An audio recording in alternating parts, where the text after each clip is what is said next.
Hello, this is Julian with Coffee Reviews, and today we'll be reviewing the Crispin Matias Wash Process Guatemala from Roseline Coffee Roasters. And there's the bag right there. And Roseline, based out of Portland, Oregon, and this coffee right here was featured in our most recent blind taste test rankings video, where it did finish 4th place out of 4 Roseline coffees on that day. Now, this entire week is going to be dedicated to reviewing those coffees as well as discussing Roseline, as they're one of our favorite American coffee roasters, and a coffee roaster that somehow we haven't had the opportunity to discuss or review much on this channel, as this is going to be the first full bag review we've ever done of any of their coffees. And again, that's really surprising given how much familiarity we have with them. Been drinking their coffee for many years. There was actually a coffee shop out in Denver that used to serve a lot of their coffees, so got an opportunity to try so many of them, been out to their cafe in Portland so many times, and it's just a great opportunity to finally get to discuss a coffee roaster that we really enjoy. This right here is day 19 of this coffee.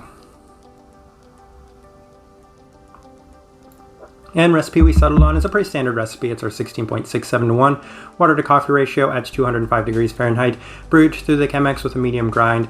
And Roseline is on the lighter side of American coffee roasters, so they're not as light as something like Say, but they're definitely lighter than most of the light medium Americans that we do review on this channel. So we will call them a light American for the roast profile.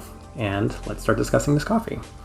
Day 4, which was the blind taste test rankings day, and if you watch the video then you'll see that it was a pretty tame first impression. The reason we were able to pick this coffee out from the other coffees was the other ones had a little bit more defining characteristics than this one. This one was pretty straightforward Central American, as it was chocolatey, nutty, caramel, slight bit of apple acidity, pretty standard what you'd expect from a lot of Central Americans, especially lighter profiled Central Americans.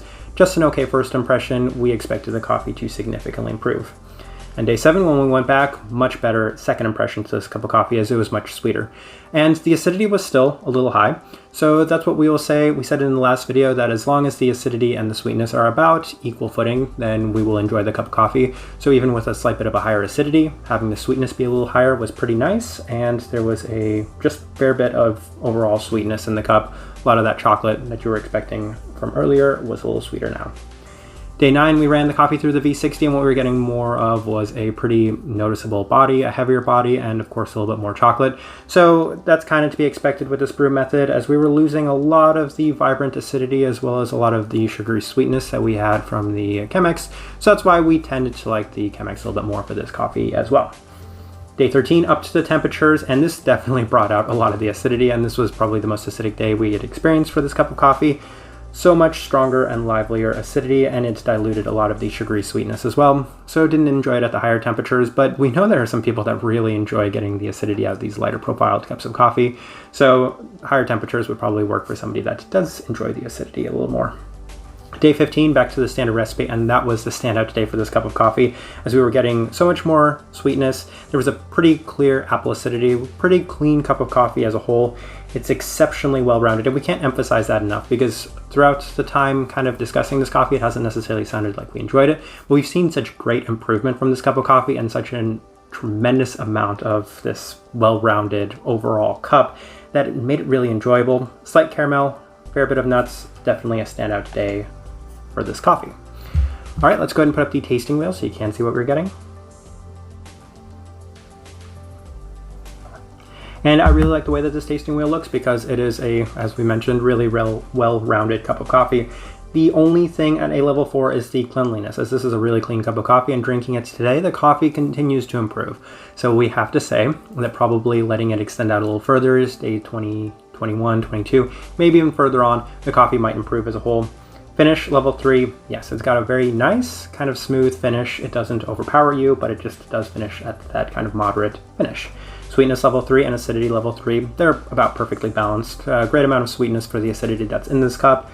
Spice, yeah, I don't think we've mentioned it too much. There's a slight bit of some kind of, I don't know how you'd say it, probably baker's chocolate spice, I think is the term people use in this cup of coffee. Pretty salty, of course, that's going to come from the nuts.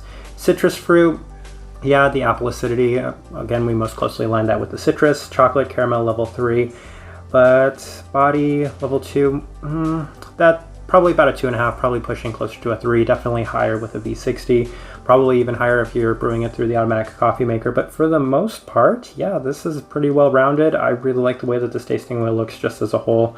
I think that this coffee was just kind of exceptional for just being a standard washed Central American coffee.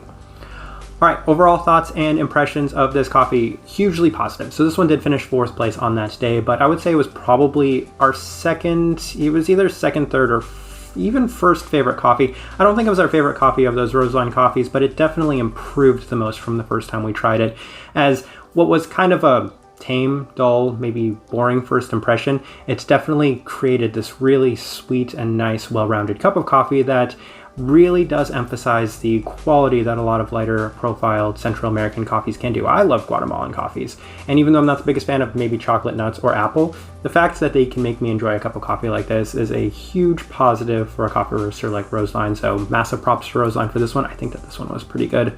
Type of person I would suggest this coffee to, just like I said, lighter profiled. If you like the chocolate, if you like the nuts, if you like a slight bit of acidity, you could pull out more acidity from this cup of coffee, probably keeping the sweetness a little bit moderate, but at the same time, there's just so much clarity in this cup of coffee that you can enjoy all these wonderful components that are in it pretty easily, and I would say that it is a really, really nice cup of coffee. But for the most part, I think I will leave this review at that. If you had an opportunity to try this Crispin Matias or any of Roseline's wash process Guatemalas, would love to know your thoughts and opinions of them or that as well. If you're enjoying the content, give this video a like and subscribe if you're not already subscribed. This right here has been a review of the Crispin Matias Wash Process Guatemala from Roseline Coffee Roasters. Thank you for watching.